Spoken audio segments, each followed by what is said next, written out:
Hello everyone, क्या हाल चाल, कैसे हैं आप लोग। उम्मीद है आप सभी लोग अच्छे होंगे, स्वच्छ होंगे, सुरक्षित होंगे।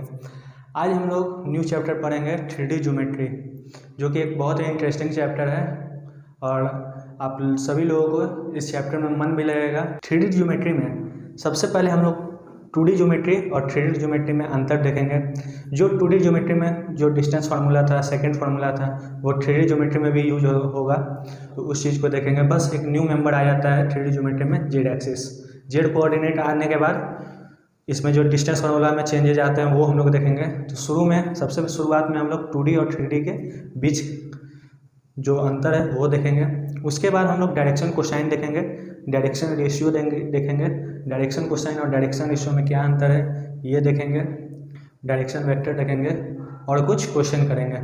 अगर इसके बाद भी अगर टाइम बच जाता है तो हम लोग स्टार्ट करेंगे इक्वेशन ऑफ स्ट्रेट लाइन। तो चलिए स्टार्ट करते हैं आज का लेक्चर। मैं आकाश कुमार आप सभी लोगों को तहे दिल से आकाश इंटीग्रेट मैथ में स्वागत है और मुझे पूरा उम्मीद है ये वीडियो आप सभी लोगों को पसंद आएगा। अगर पसंद आए तो वीडियो को लाइक करिए, सब्सक्राइब करिए, कमेंट करिए और प्लीज़ शेयर करना ना भूलें। चलिए स्टार्ट करते हैं आज का लेक्चर, आइए। तो देखिए, पहले हम लोग समझते हैं 2D ज्योमेट्री और 3D ज्योमेट्री के बीच का अंतर। 2D ज्योमेट्री हम लोग पढ़ चुके हैं। 2D ज्योमेट्री में कितने कोऑर्डिनेट एक्सिस होते हैं? दो coordinate axis, X axis, Y axis. 3D geometric के 3 कोऑर्डिनेट एक्सिस होंगे, X axis, Y axis and Z axis. 2D geometry के एक प्लेन होंगे, एक्स वाई प्लेन, और 3D ज्योमेट्री के 3 प्लेन होंगे। एक होगा एक्स वाई प्लेन, एक होगा वाई जेड प्लेन और एक होगा जेड एक्स प्लेन। ठीक है। 2D ज्योमेट्री में हम लोग क्वाड्रेंट देखते हैं, फर्स्ट क्वाड्रेंट, सेकंड क्वाड्रेंट होता है, जबकि 3D ज्योमेट्री में क्या होता है? ऑक्टेंट होता है। 2D ज्योमेट्री में हम लोग डिस्टेंस फार्मूला देखते हैं कि मान लो कोई पॉइंट है ए और बी, जिसका कोऑर्डिनेट एक्सिस है x1 y1 और बी का कोऑर्डिनेट एक्सिस है x2 y2। तो उन दोनों के बीच का डिस्टेंस क्या होगा? तो डिस्टेंस फार्मूला 2D ज्योमेट्री में क्या होता है? √x2 - x1 का whole square plus y2 - y1 का होल स्क्वायर। यही अगर हम लोग 3D ज्योमेट्री में देखेंगे डिस्टेंस फार्मूला, तो यहाँ पे एक न्यू मेंबर आ जाता है, जेड एक्सिस। वहाँ इसका फार्मूला क्या हो जाएगा? x2 - x1 का whole square plus y2 - y1 का whole square plus z2 - z1 का होल स्क्वायर। 2D में हम लोग क्या देखे थे कि अगर कोई लाइन है ए बी, जिनके कोऑर्डिनेट एक्सिस है, ए के कोऑर्डिनेट एक्सिस है x1 y1, बी के कोऑर्डिनेट एक्सिस है x2 y2, और P कोई पॉइंट है जो कि लाइन ए बी को डिवाइड करता है m/n में इंटरनली, तो P का कोऑर्डिनेट एक्सिस हम लोग को क्या मिलेगा? mx2 + nx1 by m + n और my2 + my1 by m + n। वहीं 3D ज्योमेट्री में देखें तो A का कोऑर्डिनेट एक्सिस क्या है? x1 y1 z1, B का कोऑर्डिनेट एक्सिस है x2 y2 z2, और P इस लाइन AB को इंटरनली m/n में डिवाइड कर रहा है। तो P के कोऑर्डिनेट हम लोग को क्या मिल जाएंगे? बिल्कुल जो फार्मूला हम लोग 2D में यूज किए थे वही फार्मूला हम लोग 3D में यूज करेंगे, बस एक मेंबर बढ़ जाएगा z। तो P के कोऑर्डिनेट एक्सिस हो जाएंगे mx2 + nx1 by m + n, my2 + ny1 by m + n, mz2 + nz1 by m + n। तो अब हम लोग देखेंगे centroid of triangle in 3D geometry. अगर ट्रायंगल 3D ज्योमेट्री में है जिसके ए बी सी के कुछ कोऑर्डिनेट्स हैं, तो उनका सेंट्रॉइड क्या होगा? उनके सेंट्रॉइड आ जाते हैं x1 + x2 + x3/3, y1 + y2 + y3/3 और z1 + z2 + z2 + z3/3। ये कैसे आया ये हम लोग देख लेते हैं। हम लोग जानते हैं ट्रायंगल में सेंट्रॉइड हम लोग किसे कहेंगे? इंटरसेक्शन ऑफ मीडियन को, मीडियन के इंटरसेक्शन को ही हम लोग क्या कहते हैं? सेंट्रॉइड कहते हैं। और ये किस रेशियो में डिवाइड करता है? 2:1 में, 2:1 में डिवाइड करेगा। यहाँ पे अगर हम लोग देखें ये क्या कर रहा है? ये मीडियन है तो इसको डिवाइड करेगा, तो P के कोऑर्डिनेट्स हम लोग को क्या मिल जाएंगे? x2 + x3/2 + y2 + y3/2 और z2 + z3/2 P के कोऑर्डिनेट्स। अब हम लोग को निकालना क्या है, जी का कोऑर्डिनेट्स। जी का कोऑर्डिनेट्स जब हम लोग निकालेंगे, ये क्या कर रहा है जी, ए बी को 2:1 में डिवाइड कर रहा है। तो 2 into x2 plus x3 by 2 plus x1 by m plus n 2 plus 1 equal, और y कोऑर्डिनेट्स इसके आ जाएंगे 2 into y2 plus y3 by 2 plus y1 by 2 plus 1, और z कोऑर्डिनेट्स इसके आ जाएंगे 2 z2 plus z3 by 2 plus z1 by 2 plus 1। 2 को अगर मल्टीप्लाई कर दिया जाए तो हम लोग को मिल जाएगा x1 plus x2 plus x3 by 3, y1 plus y2 plus y3 by 3, z1 plus z2 plus z3 by 3। तो इस तरीके से हम लोग देखें कि 3D ज्योमेट्री में अगर कोई ट्रायंगल है तो उस ट्रायंगल का सेंट्रॉइड क्या होगा। उस ट्रायंगल का सेंट्रॉइड के कोऑर्डिनेट्स ये आ जाएंगे x1 plus x2 plus x3 by 3, y1 plus y2 plus y3 by 3, z1 plus z2 plus z3 by 3। ये सब हम लोग बेसिक चीज़ देख रहे थे जो हम लोग 2D ज्योमेट्री में भी देख चुके हैं। बस यहाँ पे न्यू मेंबर आ जाता है z एक्सिस। तो जब z एक्सिस आता है तो डिस्टेंस फार्मूला में क्या चेंज होता है, सेकंड फार्मूला में क्या चेंज होता है, हम लोग अभी ये देख रहे थे। अब हम लोग 3D ज्योमेट्री में ये क्या है, एक क्यूब है और यहाँ पे एक पॉइंट P है जिनके कोऑर्डिनेट एक्सिस है x1, y1 और z1। अगर हम लोग को यहाँ से ओरिजिन से अगर हम लोग को पॉइंट P पे जाना है तो कैसे जाएंगे, यहाँ से x एक्सिस जाएंगे, फिर यहाँ से y एक्सिस जाएंगे, फिर यहाँ से z एक्सिस जाएंगे, है ना। यहाँ से ओरिजिन से अगर हम लोग को पॉइंट P पे जाना है, यहाँ से x एक्सिस जाएंगे, फिर y एक्सिस जाएंगे और फिर z एक्सिस जाएंगे हम लोग। देखिए अगर डिस्टेंस ऑफ पॉइंट P को देखना है xy प्लेन पे, अगर हम लोग xy प्लेन कहाँ होगा, इधर होगा xy प्लेन से P का डिस्टेंस कितना है, कितना जाएंगे xy प्लेन से z जाएंगे ना, xy प्लेन से कितना z डिस्टेंस जाएंगे। डिस्टेंस हमेशा पॉजिटिव में लिया जाता है, इसलिए डिस्टेंस को हम लोग किस में लेंगे, मॉड में। अच्छा yz प्लेन है, yz प्लेन से अगर हम लोग को P पे जाना है, पॉइंट P के पास जाना है तो कितना डिस्टेंस ट्रेवल करेंगे, yz प्लेन इधर होगा, डिस्टेंस हम लोग कितना ट्रेवल करेंगे, x एक्सिस, जो x का डिस्टेंस होगा वही उतना ही डिस्टेंस करेंगे। तो distance of a point P from yz plane equal to mod x। अगर डिस्टेंस zx से हम लोग को देखना है कि z कहाँ है, बाहर की ओर, x इधर है, तो प्लेन ऐसे होगा। वहाँ से अगर हम लोग को देखना है पॉइंट P का डिस्टेंस फ्रॉम zx प्लेन, तो डिस्टेंस कितना हम लोग ट्रेवल करेंगे, y, ठीक है। और एक चीज़ और जो हम लोग को ध्यान में रखना है, xy प्लेन पे हमेशा जो z एक्सिस है, z का कोऑर्डिनेट वो क्या होगा, 0 होगा। yz प्लेन पे x का कोऑर्डिनेट 0 होगा और zx प्लेन पे y का कोऑर्डिनेट 0 होगा। तो चलिए इस पे एक क्वेश्चन बना लेते हैं ताकि हम लोग को समझ में आ जाए। हम लोग को ए बी का डिस्टेंस निकालना है। ए और बी क्या है, फुट ऑफ परपेंडिकुलर है फ्रॉम 374 से।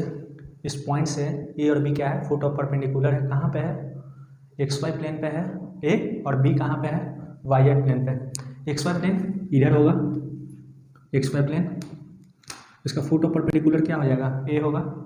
अच्छा, वाई जेड प्लेन इधर होगा तो इसका फुट ऑफ परपेंडिकुलर बी होगा। अब आप बताइए, अभी हम लोग देखे थे कि एक्स वाई प्लेन पे जेड एक्सेस क्या होता है, 0 होता है। ये 3 7 0 होगा। वाई जेड प्लेन पे, सॉरी मैंने क्या बोला, एक्स वाई प्लेन पे हाँ जेड एक्सेस 0 होगा। वाई जेड प्लेन पे एक्स एक्सेस 0 होगा। तो यहाँ पे बी के कोऑर्डिनेट्स क्या हो जाएंगे, 0 7 4। हम लोग को डिस्टेंस निकालना है ए बी का। तो ए बी का जब हम लोग डिस्टेंस निकालेंगे तो डिस्टेंस फार्मूला से हम लोग निकाल लेते हैं। सीधा डायरेक्ट लिखेंगे x2 minus x1 9 plus 7 minus 7 का होल स्क्वायर 0 और 0 माइनस 4 का होल स्क्वायर 16। आंसर आ जाएगा ये भी 5। ठीक है, अब हम लोग देखते हैं पॉइंट P का डिस्टेंस x एक्सिस से, x कोऑर्डिनेट से, y कोऑर्डिनेट से और z कोऑर्डिनेट से। पॉइंट P का डिस्टेंस हम लोग को देखना है x एक्सिस से, तो PA का डिस्टेंस क्या होगा? ये क्या है? y है, ये क्या है? z है, परपेंडिकुलर है। जब ये परपेंडिकुलर है तो PA का वैल्यू क्या आ जाएगा? √z² plus Y square. तो x कोऑर्डिनेट से P का डिस्टेंस क्या आ गया? y√y² plus z²। उसी तरह सिमिलरली y कोऑर्डिनेट से P का डिस्टेंस क्या हो जाएगा?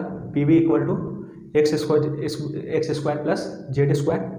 And similarly from z coordinate the value of PC equal to √x² plus y²। ये कुछ। अब हम लोग डायरेक्शन कोसाइन समझते हैं और डायरेक्शन रेशियो समझते हैं। डायरेक्शन कोसाइन क्या होता है और डायरेक्शन रेशियो क्या होता है, अब हम लोग ये देखते हैं। देखिए, अगर कोई वेक्टर u है जो कि x एक्सिस, y एक्सिस और z एक्सिस से अल्फा बीटा गामा एंगल बनाता है, और जब हम लोग उसी चीज़ का कॉस ले लें तो उसको हम लोग क्या कहेंगे? डायरेक्शन कोसाइन कहेंगे। तो आइए अब हम लोग डायरेक्शन कोसाइन का डिफिनीशन लिखते हैं, उसके कुछ प्रॉपर्टी लिखेंगे और वो कैसे हैं वो भी देखेंगे। ये डायरेक्शन कोसाइन का स्टेटमेंट है कि अगर कोई वेक्टर u है, कोई भी वेक्टर हम लोग ले सकते हैं, अगर वो कोऑर्डिनेट एक्सिस से alpha beta gamma, x axis से अल्फा बना रहा है, y एक्सिस से बीटा बना रहा है और z एक्सिस से गामा बना रहा है, तो जब हम लोग उसका कॉस ले लेते हैं तो उसी को हम लोग क्या कहेंगे? डायरेक्शन कोसाइन कहेंगे। और जनरली हम लोग कॉस अल्फा, कॉस बीटा और कॉस गामा को L, M, N से डिनोट करते हैं। L से हम लोग कॉस अल्फा को डिनोट करेंगे, M से हम लोग कॉस बीटा को डिनोट करेंगे और N से कॉस गामा को डिनोट करेंगे। और ये कुछ रिजल्ट है। Cos square alpha plus cos square beta plus cos square gamma equal to 1। अब ये रिजल्ट कैसे आया हम लोग ये देखेंगे, क्योंकि ये अगर रिजल्ट हम लोग देख लेंगे कि कैसे आया, ये तो इसी पे प्रूफ हो जाएगा। Sine square alpha plus sine square beta plus sine square gamma equal to 2। तो चलिए ये रिजल्ट कैसे आया अब हम लोग वो देखते हैं प्रोजेक्शन ऑन कोऑर्डिनेट एक्सिस पे। वो रिजल्ट कैसे आया अब हम लोग ये देखेंगे। देखिए, P एक पॉइंट है स्क्वायर पे जिसके कोऑर्डिनेट है x1, y1 और z1 और वो ओरिजिन है। O से P एक अगर हम लोग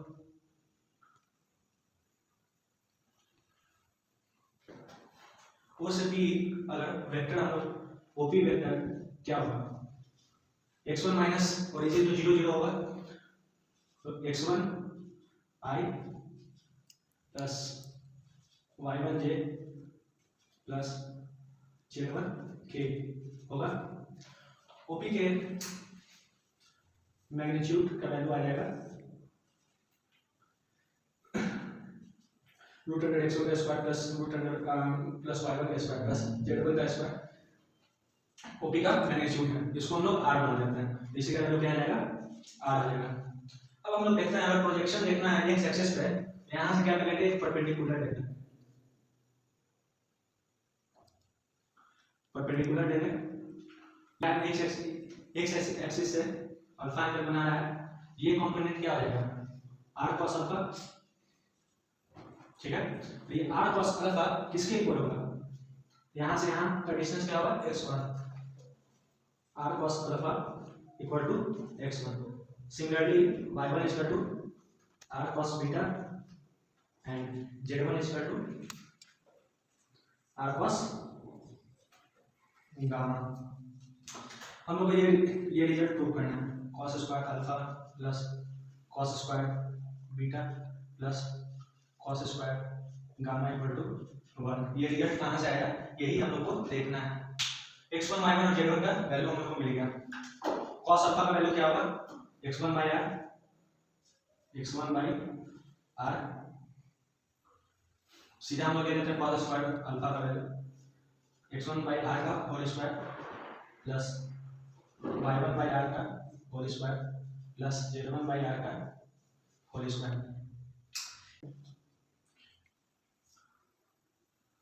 x1 plus y1 plus z1 सबका क्या होगा? Square by R square. अच्छा, जब हम लोग आर का वैल्यू हम लोग क्या निकाला, root under X square plus Y one square plus Z one square, तो आर स्क्वायर का वैल्यू आ जाएगा हम लोग के पास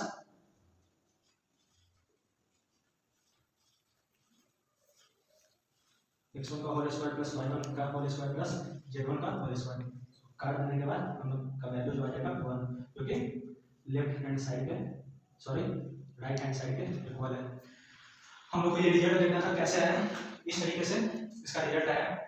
जब ये रिजल्ट हम लोग को मिल गया तो sine square alpha plus cos square sorry sine square beta plus cos square और sorry plus sine square gamma का वैल्यू 2, ये प्रूव करना इजी हो जाएगा। साइन स्क्वायर अल्फा को हम लोग लिख सकते हैं 1 minus cos square alpha plus 1 minus cos square beta plus 1 minus cos square gamma, 3 minus cos square alpha plus cos square beta plus cos square gamma. इसका वैल्यू आ जाएगा 3 minus cos square alpha plus cos square beta plus cos square gamma equal to 1, तो 3 minus 1 equal to क्या आ गया 2। ये थे दो रिजल्ट डायरेक्शन कोसाइन का। वेट क्वेश्चन भी देख लेते हैं ना। क्वेश्चन देखने से पहले हम लोग जब हम लोग डायरेक्शन रेशियो पढ़ लेते हैं उसके बाद ये क्वेश्चन भी देख लेंगे। आइए अब समझते हैं डायरेक्शन रेशियो। देखते हैं डायरेक्शन रेशियो। डायरेक्शन रेशियो क्या है? Direction ratio basically direction cosine का क्या है, मल्टीपल है। डायरेक्शन रेशियो इनफिनाइट इन नंबर हो सकता है, लेकिन डायरेक्शन कोसाइन अगर कोई वेक्टर है तो एक होगा, यूनिक होगा। लेकिन अगर लाइन एंगल बना रहा है एक्स एक्सिस से, वाई एक्सिस से, जेड एक्सिस से, देन डायरेक्शन कोसाइन 2 होते हैं। लेकिन अगर वेक्टर बना रहा है angle X axis, Y axis and Z axis से, तो डायरेक्शन कोसाइन 1 होगा। जबकि डायरेक्शन रेशियो जो है वो क्या होगा, इनफिनाइट इन नंबर होता है। ठीक है, डायरेक्शन रेशियो क्या होता है, मल्टीपल ऑफ डायरेक्शन कोसाइन। मान लेते हैं A B C direction ratio है, वो क्या होगा, मल्टीपल होगा डायरेक्शन कोसाइन के, एल एम एन। लेमडा जो है वो कुछ भी हो सकता है, लेमडा का वैल्यू कुछ भी हो सकता है। लेमडा का value, lambda belongs to real number, सिर्फ 0 को छोड़कर, एक्सेप्ट 0।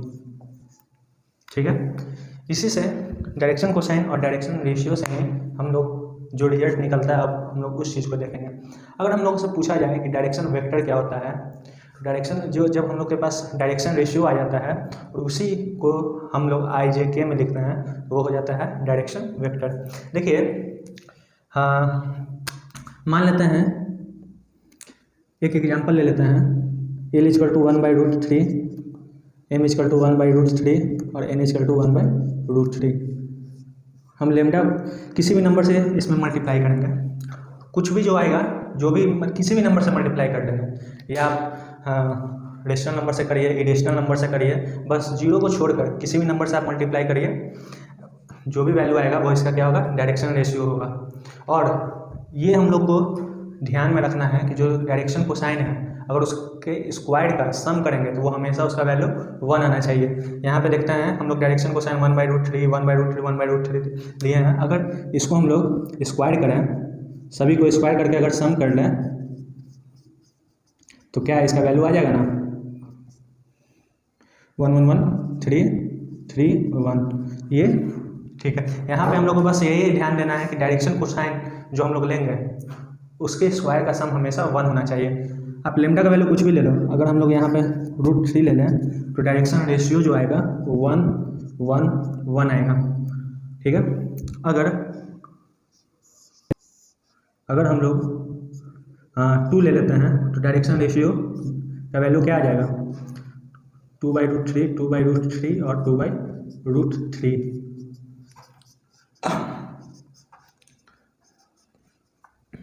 बेसिकली डायरेक्शन रेशियो क्या होता है, इनफिनाइट इन नंबर होते हैं, जबकि डायरेक्शन कोसाइन सिर्फ यूनिक होगा। अगर वेक्टर, अभी आगे हम लोग समझ लेंगे बोर्ड पे, अगर वेक्टर एंगल बना रहा है एक्स एक्सिस, वाई एक्सिस और जेड एक्सिस के साथ, तो डायरेक्शन कोसाइन 1 होगा।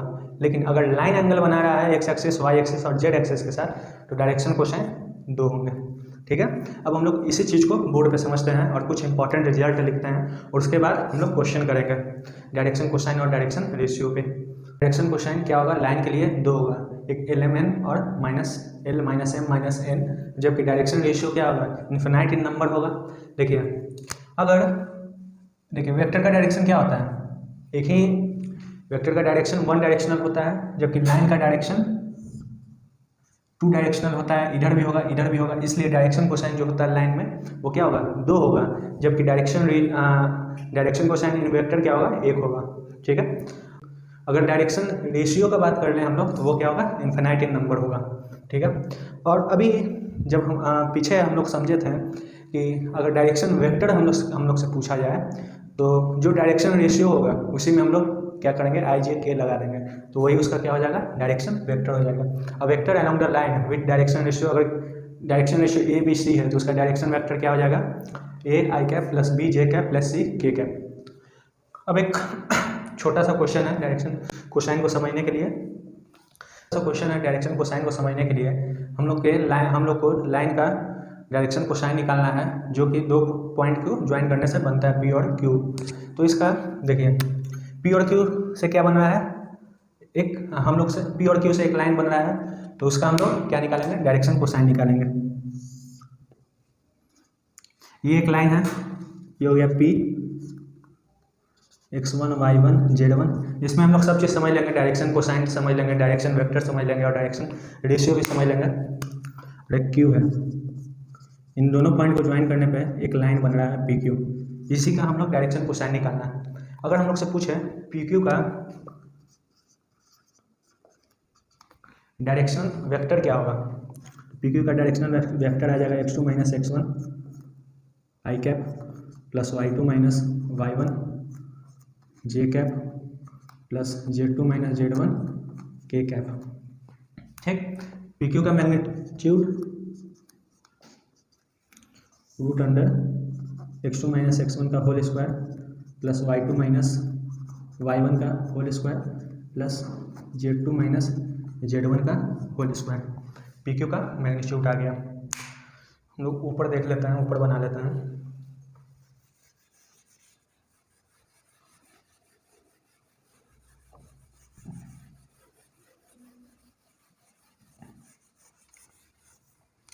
इसका क्या है, इसका डायरेक्शन वेक्टर है, ये PQ का मैग्नीट्यूड है। अगर इसका डायरेक्शन रेशियो क्या हो जाएगा, direction ratio of PQ x2 - x1 y2 - y1 और z2 - z1। अगर हम लोग को डायरेक्शन कोसाइन निकालेंगे, डायरेक्शन कोसाइन ऑफ PQ, तो क्या करेंगे, डिवाइड कर देंगे मैग्नीट्यूड से, x2 - x1 by √x2 - x1 का होल स्क्वायर + y2 - y1 का होल स्क्वायर + z2 - z1 का होल स्क्वायर। ये हो गया इसका क्या, direction cosine, y2 - y1 by √under और z2 - z1 by √under x2 - x1 का होल स्क्वायर + y2 - y1 का होल स्क्वायर + z2 - z1 का होल स्क्वायर, x2 - x1 का होल स्क्वायर + y2 - y1 का होल स्क्वायर + z2 - z1 का whole square. ये आ गया इसका डायरेक्शन कोसाइन। इसको हम लोग इसलिए लिए थे ताकि इससे हम लोग को समझ में आ जाए डायरेक्शन वेक्टर, डायरेक्शन रेशियो और डायरेक्शन कोसाइन। अब हम लोग एक चीज़ समझते हैं कि अगर कोई लाइन है वो x एक्सिस y एक्सिस और ये अभी हम लोग क्या समझे थे डायरेक्शन कोसाइन, कि अगर कोई line x axis y axis या कोई vector x axis y axis और z एक्सिस से अल्फा बीटा गामा एंगल बनाता है, उसका डायरेक्शन कोसाइन क्या हो जाएगा, cos alpha cos beta cos gamma.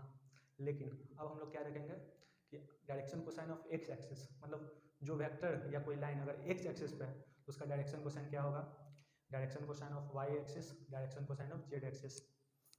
तो देखिए ये तो हम लोग समझ लिए हैं कि l को कॉस अल्फा से, m को कॉस बीटा से और n को कॉस गामा से जनरली शो करते हैं।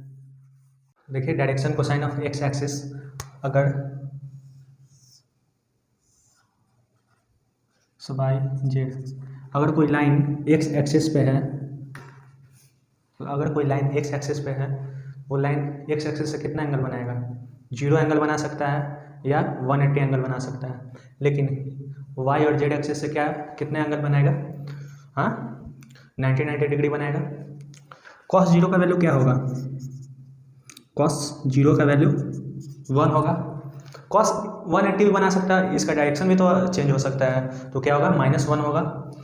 और cos 90 और cos 90 का वैल्यू क्या होगा? 0 0 होगा। इसलिए direction cosine of x axis क्या होगा? 1 0 0 या -1 0 0। वाई एक्सिस पे रहेगा सिमिलरली, तो डायरेक्शन कोसाइन क्या होगा? 0 1 0 या 0 -1 0। जेड एक्सिस पे रहेगा तो 0 0 1 या 0 0 -1। तो ये देख रहे हैं, लाइन अगर X axis Y axis Z axis से एंगल बना रहा है तो कितने डायरेक्शन कोसाइन पॉसिबल हैं? 2 पॉसिबल हैं। अब हम लोग कुछ क्वेश्चन देख लेते हैं डायरेक्शन कोसाइन पे, ठीक है। तो डायरेक्शन कोसाइन में हम लोग डायरेक्शन कोसाइन में हम लोग एक रिजल्ट देखे थे, L² + M² + N² = 1। तो क्या कर रहा है वो लाइन? क्या कर रहा है? कोऑर्डिनेट एक्सिस से इक्वल एंगल बना रहा है। तो मान लेते हैं कि अल्फा एंगल बना रहा है, तो cos² अल्फा सभी से अल्फा एंगल बना रहा है, cos² अल्फा = 1। 3 cos² alpha = 1। तो cos अल्फा का वैल्यू क्या आ जाएगा? ±1/√3। जब cos अल्फा का वैल्यू ±1/√3 आ गया तो इस लाइन का डायरेक्शन कोसाइन क्या हो जाएगा? ±1/√3 1/√3 और 1/√3, ठीक है। अब हम लोग नेक्स्ट क्वेश्चन देख लेते हैं कि अगर लाइन का डायरेक्शन रेशियो क्या है? -18 12 और -14 है, तो उसका डायरेक्शन कोसाइन क्या होगा? ये भी एक इजी क्वेश्चन है। डायरेक्शन रेशियो दिया हुआ है -18 12 और -14। इसका हम लोग क्या ले लेंगे? पहले मैग्नीट्यूड ले लेंगे। डायरेक्शन रेशियो का मैग्नीट्यूड का वैल्यू क्या आ जाएगा? मैग्नीट्यूड का -18 का होल स्क्वायर + 12 का होल स्क्वायर प्लस -14 का, सॉरी कितना है यहाँ पे? 14 नहीं होगा, 4 होगा।